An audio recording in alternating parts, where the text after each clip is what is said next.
Sinimulan na ng Sangguniang Bayan ng Taisan ang industry scoping para sa ikakasang Municipal Environmental Code sa pamamagitan ng pag-iinspeksyon sa mga negosyong maituturing na environmentally critical gaya ng quarrying activities, mga pagbababuyan at pagmamanukan sa mga barangay na sakop ng Bayan ng Taisan.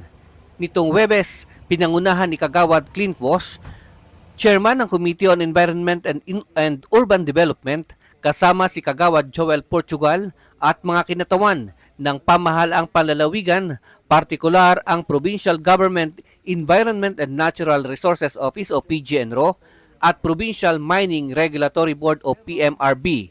Gayun din ang Mines and Geosciences Bureau o MGB at Environmental Management Bureau o EMB, kapwa mga line agencies ng DENR, kasama rin ang MENRO, mga opisyalis ng barangay, Philippine National Police at mga kinatawan ng media. Ayon kay Kagawad Boss, bagaman at ang unang iniinspeksyon ay ang mga quarry sites, hindi ito nangangahulugan na nakapokus lamang sa quarrying, kundi sa lahat ng business activities na may direktang impact sa kapaligiran, kagaya na rin ng mga babuyan at poultry. Aniya pa, matagal-tagal na ring panahon na umiiral ang mga quarrying operations at iba pang environmentally critical activities sa Taisan, ngunit hanggang ngayon ay wala pa ring napagtitibay na environmental code. Sa hanay ng mga quarry operations, unang ininspeksyon ang mga nasa Barangay Piña, gaya ng Kimusabi Quarrying, Eco Summit Aggregates Corporation, Vital Earth Resources, LYC Quarrying and Trading, JL Supreme Aggregates Corporation, Maharlika Construction and Aggregate Supply, kasama na ang mga may permit ni na Maribel Rance, Ginalyn Balinton at Ronaldo Rosalan, gayon din ang Torre Verde Corporation ng First Balfour.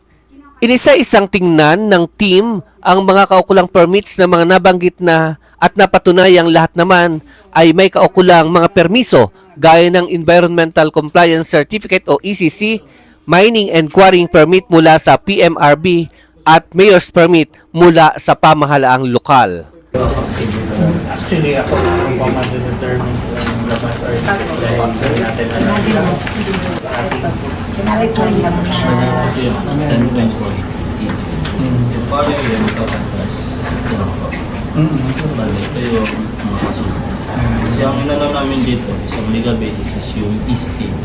Kaya nakalagay sa ECC, within the 10.4830 hectares, na pwede mo na ilaw itong stock value, the crushing plant, itong quarry area, sa mga bata. Bali po, di ba may nakaumbok? Yung nasa baba, yun lang po namin. Yung doon, hindi namin mapaktutin. ibig sabihin ba yan na nandito tayo? Oo, ito po. Kasi yan, hindi po ano yun. Hindi lang yung pagka-orientation. Nakaganon po tayo. O yun ang quarry area niya. Ano po?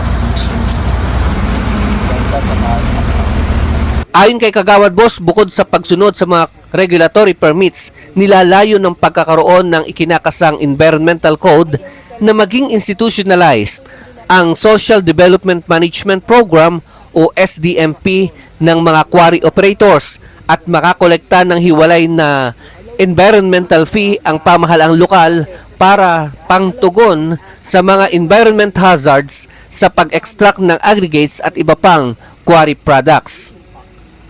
Dagdag pa ng Kagawad, ang kinukolekta ng PMRB na 12 piso bawat metriko kubiko ng nakukuhang aggregates ay tuwirang pumupunta sa pamahalaang panlalawigan at walang natitira kahit isang sentimo sa pamahalaang lokal. Kaya naman, bukod sa regulatory fees na ibinabayad ng mga quarry operators sa munisipyo sa anyo ng business permit taon-taon, nilalayo ng environmental code na magtasa ng hiwalay na environmental fee para sa hazard o abala sa komunidad sa pagkuha ng mga produkto ng quarry. Aniya, ang munisipyo ang direktang kokolekta ng naturang environmental fee mula sa mga quarry operators at tinitiyak naman na sa mga mamamayan na ang pundong ito ay hindi dadaan sa kamay ng mga opisyal Aniya pa, ang nasabing environmental fee ay ihihiwalay sa general fund at itatabi bilang isang special fund ng bayan ng Taysan na tuwirang gagamitin upang masolusyonan ang mga epekto ng quarry operations sa komunidad.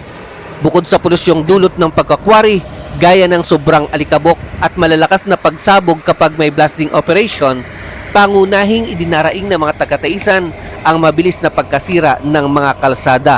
Samantala, ayon kay Joel Kagulangan ng Eco Summit Aggregates Corporation at iba pang mga tagapangasiwa ng mga binisitang quarry sites, nakahanda naman silang dumalo sa ipatatawag na public hearing ng munisipyo ukol dito.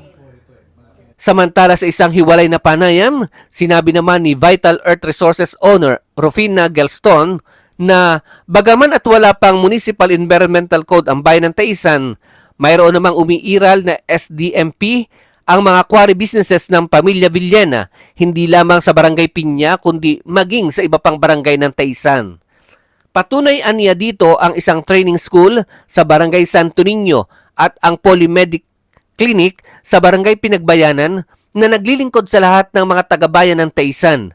Ang mga pasilidad aniyang ito na pinupunduhan ng Gelston Trading Services Incorporated at Monteville Trading Corporation ay marami ng programang pang-edukasyon, pangkalusugan at pangkomunidad na proyektong ipinatutupad sa ilalim ng kanilang SDMP.